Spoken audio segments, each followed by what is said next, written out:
Welcome to this week's edition of the Weekly Travel Alert. I'm Steve Glenn. I'm Paul Glenn. Hey, and this week, Paul, we've got a cool list. These are the top 16 things people can't stand people to do on an airplane. So we're going to talk about pet peeves.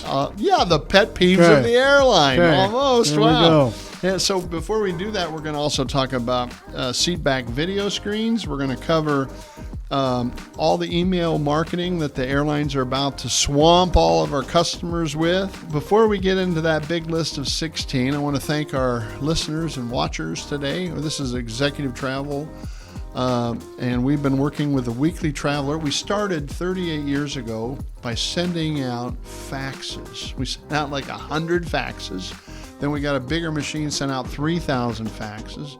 And then lo and behold, here came the internet. Back in those 90s. Now we're up to like 100,000 emails every Tuesday, the Weekly Traveler, and then you send out something on Friday. The Travel Week in Review, which is just kind of the hot topic news articles that I picked out during the week. We plug those in that we think they might be of interest or value to our travelers and clients, and send those out as well.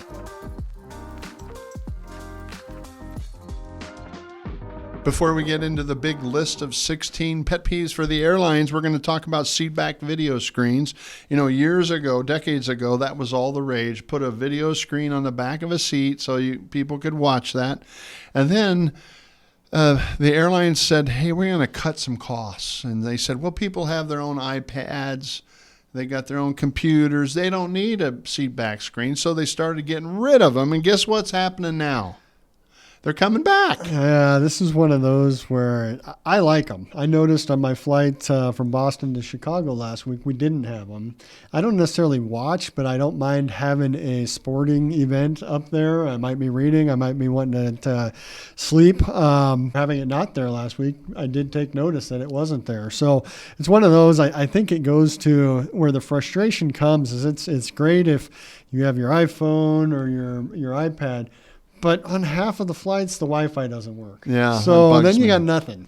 Yeah. And so I think that's where the value. We want better Wi-Fi, don't we? Better Wi-Fi would be the solution, I think, to all this. That's right.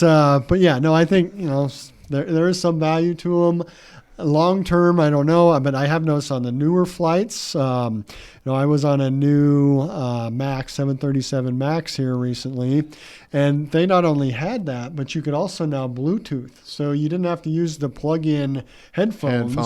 You could watch that and have your Bluetooth. Now I got to brag. I was on Emirates, and I used my points and upgraded to first class. They have a 30-inch TV screen in first class. Oh my gosh, was that cool. Hey, 5 years ago, there was an article in Forbes magazine titled Airlines Sound the Death Knell for in-flight seatback screens. That was 5 years ago. Now they're all coming back with screens. All the new airlines have screens coming back. We'll see if that lasts for 5 years and if it turns the tide. Just another cycle. That's right. The second headline in this week's Weekly Traveler reads, get ready for airlines to send waves of email marketing at you. What the airlines are trying to do is market everything from magazine subscriptions to selling gift cards, and they're going to do everything they can. And so you're probably going to start receiving, if you aren't like me and already get them, just waves and waves of emails that will tell you everything you can buy with your points, every credit card you can get, how you can buy more miles, and how you can upgrade your seats. Well, and as we hit on in last week's podcast, they're struggling financially. Their stocks are down and that. So they're trying to figure out how can they complement, these huge lists and email lists that they've got and bring in some additional revenue. So, we send this out to 100,000 people on a weekly basis. Think about the quantity of emails that the airlines have with all their frequent flyer hundreds of millions members. So I think, they've been doing it. They've pushed their frequent flyer miles, buy one, get one free type of stuff quite a bit. But yeah, I think we're just going to continue to see that marketing continue to increase. Now we get to the guts of our program because we're going to bring you a list of 16 things that there was a recent survey by YouGov survey of airline passengers, and they said, what bugs you? What are the things that you don't want to see happen?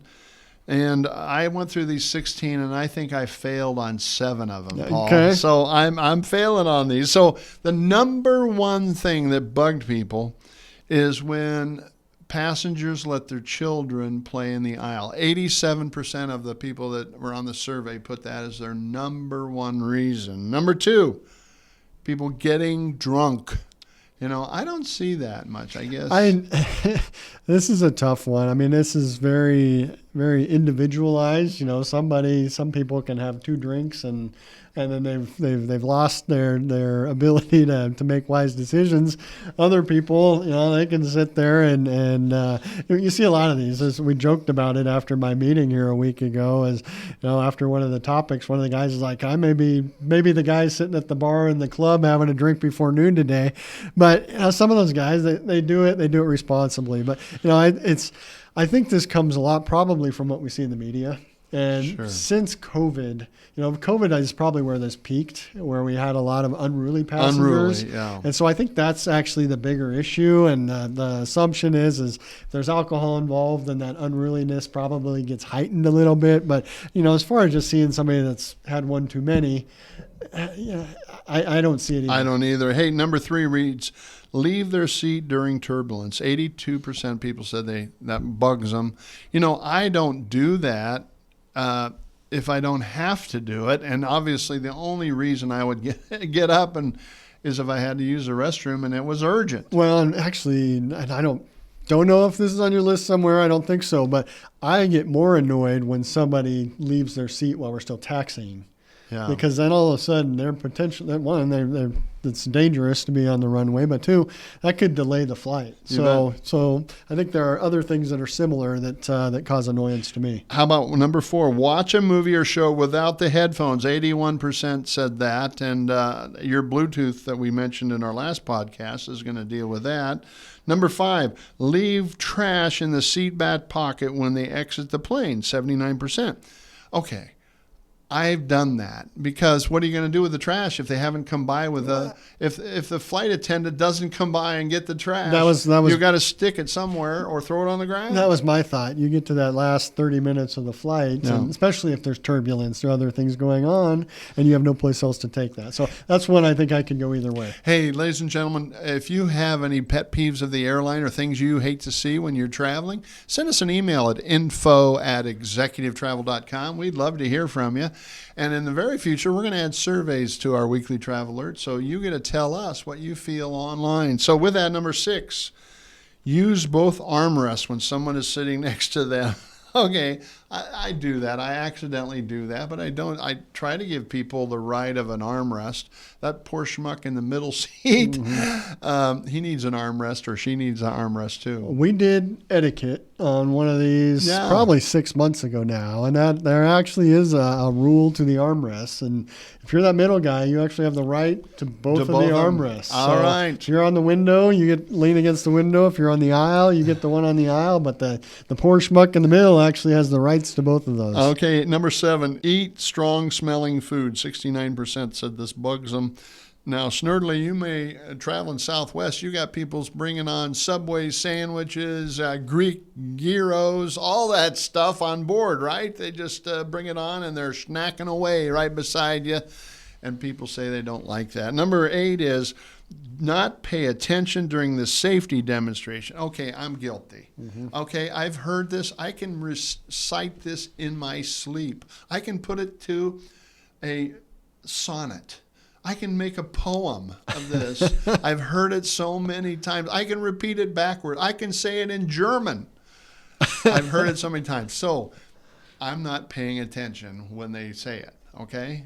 So I admit, I'm a sinner, right? Yeah, we all have our sins. Okay, so number 9 is exit the plane before the people in the row in front of them. So there you go. That's a little bit closer. 66%, 2/3 say they don't like to see, they like orderly exiting. So if you're in front of me, even though you got a 10-minute connection, if I got a 10-minute connection, I'm going to grab my bag and ask for forgiveness. Well, right? and I think a lot of this does come down to just consideration of others, because you got a lot of times if people are paying maybe to sit in that premium economy, it might be because they do have that flight, right. That short connection. So that's their intention, is to try to make it so they can make that connection. So some of that is not just etiquette, but it's just general consideration for others and their needs. You bet. Number 10 is not set their devices to airplane mode. Okay, I forget. I've done that probably 1,000 times. I'll keep trying. Yeah, my probably biggest sin is a lot of times I'll get on the plane, I'll put my earpods in, I will turn on Pandora. Yeah. And, as we're taking off and you get into that first 5 minutes of the flight while you still have cellular service, I might doze off. Yeah. So then I wake up while I was listening to music when I fell asleep, and now all of a sudden I've still got my cell turned on, and I've been dozed off for an hour. Hey, the next one, number 11, I don't get this one. Do exercises or stretches in the aisle.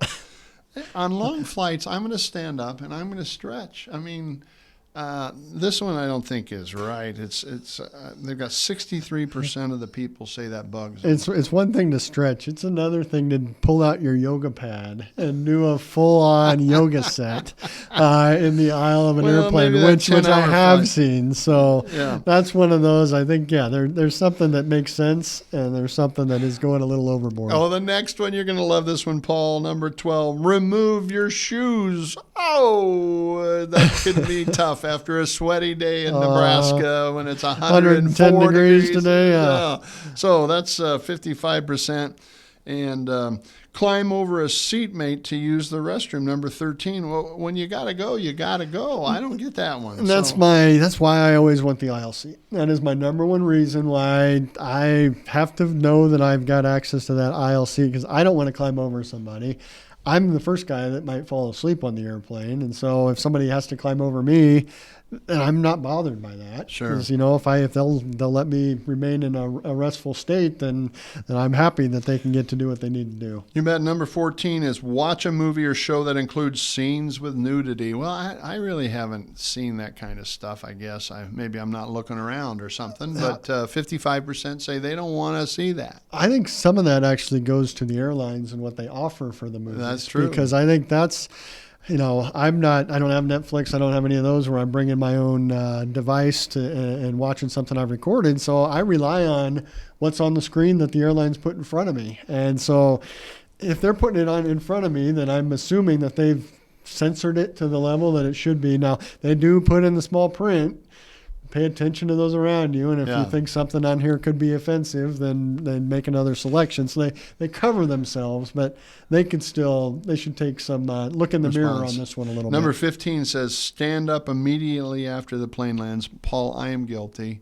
If I've got to run to the next flight and I've got 12 minutes to get there, I'm going to try to get up, get my bag, and get ready to rumble. You're boxing out the guy behind you That's so they right. don't That's sneak right. in front of you. Number 16 reads, and I don't know where in the world this comes on, bring a cat on board. 50% of the people, my gosh, I've seen a few cats on board, but that isn't really a big thing. Here's also a list that I decided we better add to this of the things that people approve of. Mm-hmm. The first 16 was what they don't approve of. Paul, this is a shorter list of 7 that they do approve of. Ready? Use a laptop on a tray table. Okay, makes sense. Wake up a seatmate to use a bathroom. So if you got to use a bathroom, wake them up. I'd rather step over them and not wake them up. If you can. Yeah. Number 3, push the flight attendant call button to ask for refreshments. I've done that. That's one where I haven't. So okay. Close the window during takeoff or landing. These are the behaviors that travelers approve of. 58% said that. I don't like to see them close if I'm sitting on the aisle or middle seat. I like to see that window open. Yeah, these first 4, none of them have any impact or pull out any emotion to me. It's the next one that is recline their seat. That's now that the one bugs the heck out of me because I'm a big guy and my knees are hitting the seat in front. Don't incline that seat, ladies and gentlemen, or you're going to see my knees in your back. You're going to feel that. Okay, number 6, ask to switch seats with another passenger. Sometimes that doesn't bother me, obviously, for a short 1-hour flight.